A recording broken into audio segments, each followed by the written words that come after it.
Assalamualaikum warahmatullahi wabarakatuh. Alhamdulillahirabbil alamin wassalatu wassalamu ala Rasulillah nabiyina Muhammadin sallallahu alaihi wasallam. Anak-anak sekalian yang dirahmati Allah, kembali kita bertemu untuk mata pelajaran ke Muhammadiyah. Pada pekan ini kita coba membahas tentang struktur organisasi Muhammadiyah. Bagaimana kita ketahui bahwa Muhammadiyah itu adalah sebuah organisasi yang artinya memiliki pengurus, memiliki struktur dari pusat sampai pimpinan ranting. Di dalam struktur Muhammadiyah secara garis besar terdiri dari dua jenis, yaitu struktur secara vertikal atau menyamping dari kiri ke kanan dan struktur secara horizontal. Yang dimaksud struktur vertikal adalah jaringan kelembagaan Muhammadiyah mulai dari tingkat pimpinan pusat yang berkedudukan di nasional hingga ke tingkat jamaah atau anggota. Struktur horizontal Muhammadiyah ini adalah jaringan kelembagaan Muhammadiyah dalam satu tingkat kepimpinan yang terdiri dari pimpinan, majelis, lembaga, badan, serta organisasi otonom. Lebih jelasnya adalah contoh tingkat provinsi terdapat pimpinan wilayah Muhammadiyah yang terdiri dari jajaran pimpinan majelis, lembaga, dan ortom tingkat provinsi. Begitu pula di tingkat daerah ada namanya PDM atau pimpinan daerah Muhammadiyah. Nah, di pimpinan daerah Muhammadiyah juga terdapat majelis dan lembaga yang tugasnya membantu kerja para pimpinan, ditambah keberadaan ortom-ortom.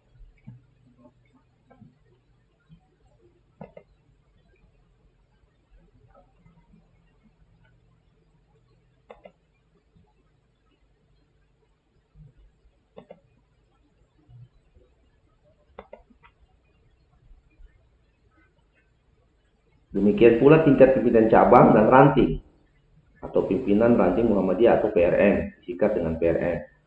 Juga itu dilengkapi dengan majelis, lembaga, serta ortom yang berbeda-beda. Dalam struktur mulai dari pimpinan pusat, ada majelis dan lembaga yang mana keduanya mempunyai fungsi dan tugas masing-masing. Majelis adalah unsur pembantu pimpinan yang menjalankan sebagian tugas pokok Muhammadiyah. Sedangkan lembaga adalah unsur pembantu pimpinan yang menjalankan tugas pendukung yang tidak operasional atau tidak berhubungan dengan pencapaian tujuan Muhammadiyah. Susunan majelis dan lembaga dapat berubah dari masa ke masa, menyesuaikan kebutuhan organisasi, dan semua diputuskan dalam rapat pimpinan pusat yang terpilih dalam Muktamar Muhammadiyah. Perlu tidaknya memperbarui susunan majelis dan lembaga, juga mempertimbangkan aspirasi dari anggota Muhammadiyah dalam forum muktamar tersebut.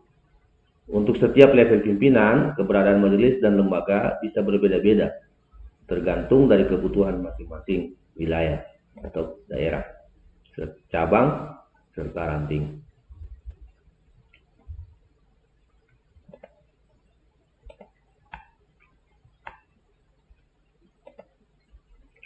Untuk tingkat pimpinan setingkat pimpinan wilayah Muhammadiyah dan pimpinan daerah Muhammadiyah, keberadaan majelis serta lembaga biasanya masih tidak banyak perbedaan karena kebutuhannya yang hampir merata sama. Sementara di tingkat pimpinan cabang bisa jadi terdapat banyak perbedaan struktur majelis dan lembaga antara satu pimpinan cabang dengan pimpinan cabang lainnya. Hal ini mengingat kondisi masing-masing cabang berbeda. Apalagi di tingkat ranting, biasanya mengacu pada kebutuhan real dan minimal yang ada di sana. Ya, jadi saya ulangi ya. Nah, mungkin masih ada yang bingung tentang struktur organisasi dalam Muhammadiyah. Ya. Muhammadiyah adalah sebuah organisasi. Nah, yang namanya organisasi itu memiliki pengurus. Nah, di Muhammadiyah, pengurus Muhammadiyah itu strukturnya itu mulai dari pimpinan pusat. Nah, pimpinan pusat Muhammadiyah berkedudukan atau setingkat negara. Kedudukan pimpinan pusat Muhammadiyah saat ini, pimpinan pusat Muhammadiyah memiliki dua kantor.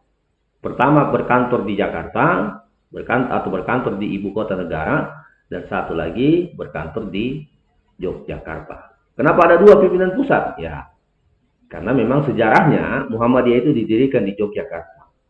Lalu kenapa buat lagi kantor di Jakarta? Nah, Jakarta sebagai ibu kota negara, maka Muhammadiyah sebagai organisasi yang bergerak secara nasional, maka dia perlu untuk membuat kantor juga di Jakarta. Nah, jadi pimpinan pusat Muhammadiyah itu setara negara. Nah, makanya dalam setiap kegiatan-kegiatan yang dilaksanakan oleh pimpinan pusat Muhammadiyah itu selalu dihadiri oleh pimpinan tertinggi negara. Nah, misalnya muktamar. Muktamar itu diselenggarakan oleh pimpinan pusat. Agendanya adalah memilih pengurus yang nantinya akan ditetapkan sebagai pimpinan pusat Muhammadiyah. Nah, muktamar karena dia adalah kegiatan nasional, maka yang membuka kegiatan itu adalah presiden. Ya, atau biasanya kalau presiden berhalangan hadir dalam kegiatan muktamar untuk membuka muktamar, maka dia delegasikan paling minimal biasanya wakil presiden. Itu. Nah, jadi struktur Muhammadiyah di pusat itu setingkat dengan negara. Nah, kemudian di bawahnya adalah namanya pimpinan wilayah Muhammadiyah. Pimpinan wilayah Muhammadiyah ini berkedudukan di ibu kota provinsi. Nah, contohnya pimpinan wilayah Muhammadiyah Sulawesi Tengah berkedudukan di kota Palu sebagai ibu kota provinsi Sulawesi Tengah. Nah, seterusnya dan seterusnya sampai pimpinan ranting Muhammadiyah. Nah, selain dari atas ke bawah, dari pimpinan pusat sampai pimpinan ranting, ya, dalam struktur kelembagaan Muhammadiyah ada juga yang sifatnya vertikal, horizontal. Ya, kalau tadi horizontal dari atas ke bawah, ada juga yang strukturnya secara vertikal. Nah, apa itu? Yaitu keberadaan majelis dan lembaga pembantu pimpinan. Ya, di pengurus Muhammadiyah, kepengurusan Muhammadiyah, di struktur Muhammadiyah dikenal ada namanya majelis, ada yang dikenal namanya lembaga. Apa saja majelisnya? Sebentar kita akan bahas. Selain itu, di Muhammadiyah juga memiliki ortom.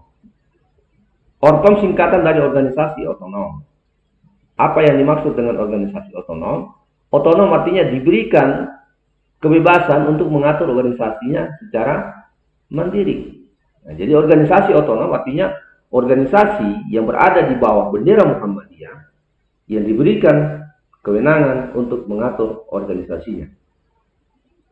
Silakan mereka bergerak berdakwah tanpa harus ke Muhammadiyah. Nah, tetapi Muhammadiyah berkewajiban untuk melakukan kontrol terhadap ortom. Siapa tahu ada ortom yang melenceng dari maksud tujuan Muhammadiyah. Misalnya, ortom pemuda Muhammadiyah membuat kegiatan yang bertentangan dengan nilai-nilai yang selama ini diperjuangkan oleh Muhammadiyah. Itu tidak boleh. Muhammadiyah sudah jelas, ya, tidak ada acara-acara kematian, ya, tahlilan, ya, 7 hari. Karena dalam kajian Tarjih Muhammadiyah hal itu tidak didapatkan atau tidak pernah diamalkan oleh Rasul. Ini sudah jelas digariskan oleh organisasi. Tiba-tiba pemuda Muhammadiyah menggelar acara tahlilan. Nah, itu tidak boleh. Itu namanya melanggar prinsip organisasi. Muhammadiyah berkewajiban menegur kalau misalnya ada ortom yang melakukan hal demikian. Nah, ini dia. Apa itu organisasi otonom? Ya, adalah organisasi atau badan yang dibentuk oleh Perserikatan Muhammadiyah yang dengan bimbingan dan pengawasan diberikan hak dan kewajiban untuk mengatur rumah tangganya sendiri, membina warga Perserikatan Muhammadiyah tertentu dan dalam bidang-bidang tertentu pula dalam rangka mencapai maksud dan tujuan Perserikatan Muhammadiyah. Ortom Muhammadiyah bergerak dalam segmen tertentu, terlihat dari 7 ortom yang ada, masing-masing mewakili segmen khusus. Misalnya, ortom khusus Aisyah itu adalah ortom yang bergerak untuk kalangan perempuan atau ibu-ibu. Ya, jadi ada anak sekalian, kalau ada yang nanti mau aktif di Muhammadiyah, bagi yang perempuan, maka nanti dia akan masuk di Aisyah. Kemudian ada Hizbul Watan untuk kepanduan. Ya, kepanduan ini sama dengan pramuka. Organisasi kepanduan di Muhammadiyah, Hizbul Watan itu lebih tua umurnya daripada pramuka. Ya. Jadi Hizbul Watan, adik-adik sekalian, kalau di SMK Muhammadiyah itu kelihatannya sudah ada, ya. Sudah mengenakan seragam, bukan lagi mengenakan seragam pramuka, tetapi menggunakan seragam kepanduan Hizbul Waton. Kemudian ada namanya Ortom Tapak Suci untuk bela diri pencak silat. Yang hobi bela diri boleh bergabung di Tapak Suci. Ya, saya tidak perlu lagi kenalkan. Di SMK Muhammadiyah itu banyak pendekarnya Tapak Suci. Ya. Kemudian ada namanya Pemuda Muhammadiyah, yaitu organisasi otonom yang bergerak untuk kalangan pemuda. Jadi anak-anak sekalian, sekarang kalian masih umur sekolah, aktif dulu di IPM. Nanti kalau sudah berumur di atas 25 tahun, boleh bergabung di organisasi Pemuda Muhammadiyah bagi yang laki-laki. Pemuda Muhammadiyah hanya dikhususkan untuk laki-laki. Lalu bagaimana dengan yang perempuan? Yang perempuan masuk dalam organisasi otonom yang namanya Nasyiatul Aisyah. Ya, jadi kalau di IRM itu masih sama-sama laki-laki perempuan. Lanjut di IME masih sama-sama laki-laki perempuan. Tapi setelah itu tidak boleh lagi sama-sama. Yang laki-laki masuk di Pemuda Muhammadiyah, yang perempuan masuk di Nasyiatul Aisyah. Kemudian ortom yang berikutnya, Ikatan Mahasiswa Muhammadiyah untuk kalangan mahasiswa. Jadi anak-anak sekalian, nanti kalian setelah tamat dari SMK, kemudian masuk di perguruan tinggi, berstatus sebagai mahasiswa, silahkan kalian masuk di Ikatan Mahasiswa Muhammadiyah. Nah, kemudian ada namanya Ortom Ikatan Pelajar Muhammadiyah. Ikatan Pelajar Muhammadiyah itu dikhususkan bagi kalangan pelajar seperti kalian-kalian. Disinilah kalian belajar tentang nilai-nilai kebersamaan, nilai-nilai gotong royong dalam sebuah organisasi yang insya Allah akan membawa kita kepada keselamatan dunia dan akhirat. Ini dia organisasi Muhammadiyah, jaringan kelembagaan Muhammadiyah. Ya, dimulai dari yang paling atas itu namanya pimpinan pusat. Ya, berkedudukan secara nasional. Kantornya ada 2 di Jakarta dan di Yogyakarta. Kemudian di bawahnya ada namanya pimpinan wilayah, berkedudukan di ibu kota provinsi. Tidak boleh ada 2 pimpinan wilayah dalam satu provinsi. Misalnya pimpinan wilayah Muhammadiyah Sulawesi Tengah dan pimpinan wilayah Muhammadiyah Sulawesi Timur. Belum bisa. Kecuali kalau nanti sudah mekar Provinsi Sulawesi Timur, maka boleh didirikan pimpinan wilayah Muhammadiyah Sulawesi Timur. Kemudian di bawahnya pimpinan wilayah ada namanya pimpinan daerah. Pimpinan daerah itu berkedudukan di ibu kota kabupaten atau kota. Seperti di Sulawesi Tengah ada pimpinan daerah Muhammadiyah Kota Palu, ada pimpinan daerah Muhammadiyah Kabupaten Donggala. Seluruh kabupaten di Sulawesi Tengah ini sudah ada pimpinan daerah Muhammadiyah. Pimpinan daerah Muhammadiyah Morowali Utara, pimpinan daerah Muhammadiyah Banggai Laut, pimpinan daerah Muhammadiyah Morowali, seterusnya Poso, Touna, Parigi, Donggala, Sigi. Bahkan di Donggala itu ada 2. Donggala Utara berkedudukan di pantai barat, pimpinan daerah Muhammadiyah Donggala berada di Banawa. Kemudian yang berikutnya, di bawahnya ada namanya pimpinan cabang. Pimpinan cabang, ini tidak mesti berkedudukan di ibu kota kecamatan. Dilihat dari tingkat kebutuhan organisasi. Bisa saja dalam satu kecamatan ada beberapa pimpinan cabang. Misalnya saja, sekarang ini di Kota Palu, untuk wilayah Tatanga itu ada 2 pimpinan cabang. Pimpinan cabang Muhammadiyah Nunu dan pimpinan cabang Muhammadiyah Tatanga berkedudukan di Pengabu. Jadi pimpinan cabang itu tidak mesti harus sesuai dengan kecamatan. Bahkan di Palu ada beberapa kecamatan yang tidak punya pimpinan cabang karena memang di situ belum ada orang Muhammadiyah atau pengurus Muhammadiyah. Ya. Kemudian di bawah pimpinan cabang adalah pimpinan ranting Jamaah Muhammadiyah. Pimpinan ranting ini lebih fleksibel lagi, tidak mesti berkedudukan di kelurahan atau desa. Ya. Cukup 8 orang, 10 orang bisa mendirikan pimpinan ranting Muhammadiyah. Apalagi kalau di situ ada amal usaha ya, misalnya masjid, sekolah, maka harus didirikan pimpinan ranting untuk mengelola amal usaha tersebut. Kemudian pembantu pimpinan perserikatan yang saya sampaikan tadi, ya.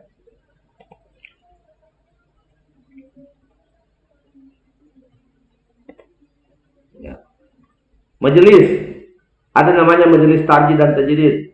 Majelis Tarjih dan Tajdid tugasnya ini adalah mengkaji ilmu-ilmu agama. Melalui majelis tarjih kita dipandu bagaimana tata cara sholat sebagaimana sholatnya Nabi, bagaimana ibadah-ibadah lainnya puasa, zakat, sesuai dengan apa yang diamalkan oleh Rasulullah. Nah, ini tugasnya majelis tarji untuk mengkajinya. Setiap tahun majelis tarji kemudian mengumumkan tentang awal Ramadan dan awal Syawal sebagai panduan kita untuk mulai puasa Ramadan dan melaksanakan hari raya Idul Fitri. Begitupun di Idul Adha. Majelis tarji melalui kajian ilmu falak, hisab wujudul hilal, ya, kemudian menetapkan awal-awal bulan sehingga kita kemudian melaksanakan ibadah puasa pada 1 Ramadan dan melaksanakan hari raya Idul Fitri pada 1 Syawal dan melaksanakan hari raya Idul Adha pada tanggal 10 Zulhijjah. Kemudian majelis tabligh. Apa tugasnya majelis tabligh? Majelis tabligh sesuai dengan namanya melakukan tabligh atau dakwah, ceramah kemana-mana, sosialisasi tentang organisasi, itu tugasnya majelis tabligh. Kemudian majelis penelitian, pembangunan dan pendidikan tinggi. Nah, ini hanya ada di pimpinan pusat. Tugasnya apa majelis penelitian ini? Ya, majelis dikti dan litbang. Tugasnya apa? Ini adalah melakukan koordinasi, mengontrol seluruh perguruan tinggi Muhammadiyah. Nah, makanya dia hanya ada di pimpinan pusat. Di pimpinan wilayah tidak ada majelis. Kemudian majelis pendidikan dasar dan menengah. Tugasnya apa? Melakukan kontrol terhadap sekolah-sekolah Muhammadiyah. Kemudian majelis pendidikan kader, tugasnya apa? Melakukan kaderisasi supaya tidak putus, supaya Muhammadiyah ini terus ada kadernya. Kemudian majelis pelayanan sosial. Salah satu bentuk dari kegiatan yang dilaksanakan oleh majelis pelayanan sosial ini mendirikan panti asuhan.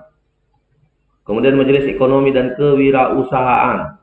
Ya, ini adalah melakukan usaha-usaha di bidang ekonomi supaya Muhammadiyah itu mandiri, tidak lagi minta-minta ke orang. Ya, nah, kalau di Jawa sana ini sudah maju dia punya majelis ekonomi. Ya, bahkan di daerah Malang Jawa Timur majelis ekonominya itu sudah punya SPBU, sudah punya swalaya. Kemudian majelis pemberdayaan masyarakat. Pemberdayaan masyarakat ini melakukan kegiatan melakukan pemberdayaan masyarakat supaya masyarakat itu lebih memiliki kekuatan. Ya, nah, seperti di Sigi majelis pemberdayaan masyarakat itu melakukan pembinaan terhadap petani-petani bawang yang ada di Kabupaten Sigi. Kemudian majelis pembina kesehatan umum. Ini salah satu tugasnya adalah mendirikan rumah sakit. Ya, alhamdulillah di Kota Palu di Sulawesi Tengah tidak lama lagi kita akan memiliki satu rumah sakit PKU Muhammadiyah yang ada di Jalan Jabal Nur sana. Kemudian majelis pustaka dan informasi. Ya, tugasnya melakukan literasi, pelatihan-pelatihan. Ya, bagaimana supaya Muhammadiyah ini warganya itu pintar, ya, tidak kudet, ya, tidak kurang, tidak selalu update dengan perkembangan zaman dan selalu berkemajuan. Kemudian ada majelis lingkungan hidup. Ya, ini melakukan kajian terhadap lingkungan hidup. Ya, nah, jadi kepedulian Muhammadiyah terhadap lingkungan hidup itu dibuktikan dengan adanya majelis lingkungan hidup. Kemudian ada namanya majelis hukum dan hak asasi manusia. Ya, salah satu kegiatannya itu melahirkan lembaga bantuan hukum. Kemudian ada majelis wakaf dan kehartabendaan, melakukan pendataan aset, dihitung semua asetnya Muhammadiyah. Di seluruh Indonesia ini berapa sekolahnya, berapa perguruan tingginya, berapa tanahnya, ini tugasnya majelis wakaf.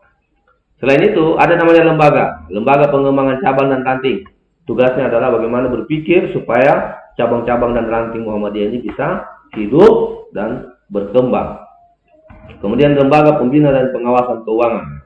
Di Muhammadiyah sudah banyak lalu lintas keuangan, perlu dilakukan pembinaan dan pengawasan supaya uangnya tidak disalahgunakan misalnya, atau mungkin dia salah menggunakan uang karena tidak ada perencanaan. Nah, ini tugas lembaga pembina. Kemudian ada MDMC, Muhammadiyah Disaster Management Center atau lembaga penanganan bencana. Ya, lembaga penanggulangan bencana. Nah, dulu waktu gempa tanggal 28 September 2018, MDMC banyak menyalurkan bantuan, melakukan tugas-tugas kerelawanan. Kalau ada adik-adik, anak-anakku yang mau bergabung di MDMC, silakan gabung. Ya. Kebetulan saya adalah ketua komunitas relawan Muhammadiyah. Siapa mau jadi relawan Muhammadiyah? Ayo gabung kita. Ya, kita melakukan tugas-tugas kemanusiaan. Kemudian ada namanya Lazismu, lembaga zakat, infak dan sedekah Muhammadiyah. Ya, menghimpun sedekah, menghimpun zakat, kemudian disalurkan kepada orang-orang yang berhak. Kemudian ada lembaga hikmah dan kebijakan publik. Ya, tugasnya melakukan kajian-kajian terhadap kebijakan-kebijakan negara, kebijakan pemerintah. Kemudian ada lembaga seni dan budaya dan olahraga. Nah, jadi di Muhammadiyah ada lembaga seni ya. Siapa yang suka seni silakan, siapa yang suka olahraga silakan gabung di lembaga ini. Kemudian yang terakhir, lembaga hubungan dan kerjasama internasional. Nah, ini hanya di ya. Jadi Muhammadiyah itu sudah go internasional, maka perlu ada lembaga yang khusus mengatur tentang hubungan internasional. Nah, kemudian organisasi otonom tadi sudah saya jelaskan, Aisyah, Pemuda Muhammadiyah, Nasihatul Aisyah, Ikatan Pelajar Muhammadiyah, Ikatan Mahasiswa Muhammadiyah, Hizbul Wathan, dan Tapak Suci. Oke, anak-anak sekalian, saya kira demikian pembahasan kita tentang organisasi Muhammadiyah. Kiranya ada yang ingin bertanya, silakan kita berkomunikasi lewat via grup. Mohon materi ini diperhatikan, tidak hanya sekedar memenuhi absensi saja. Ya, sebab nanti akan ada ujian. Saya akan tanyakan semua itu yang saya sudah sampaikan dari pertemuan pertama sampai pertemuan akhir. Demikian, terima kasih atas perhatiannya. Semoga kita selalu dalam lindungan Allah Subhanahu wa taala, selalu sehat-sehat. Nun wal qalami wa yasrun. Alhamdulillahirabbil alamin. Assalamualaikum warahmatullahi wabarakatuh.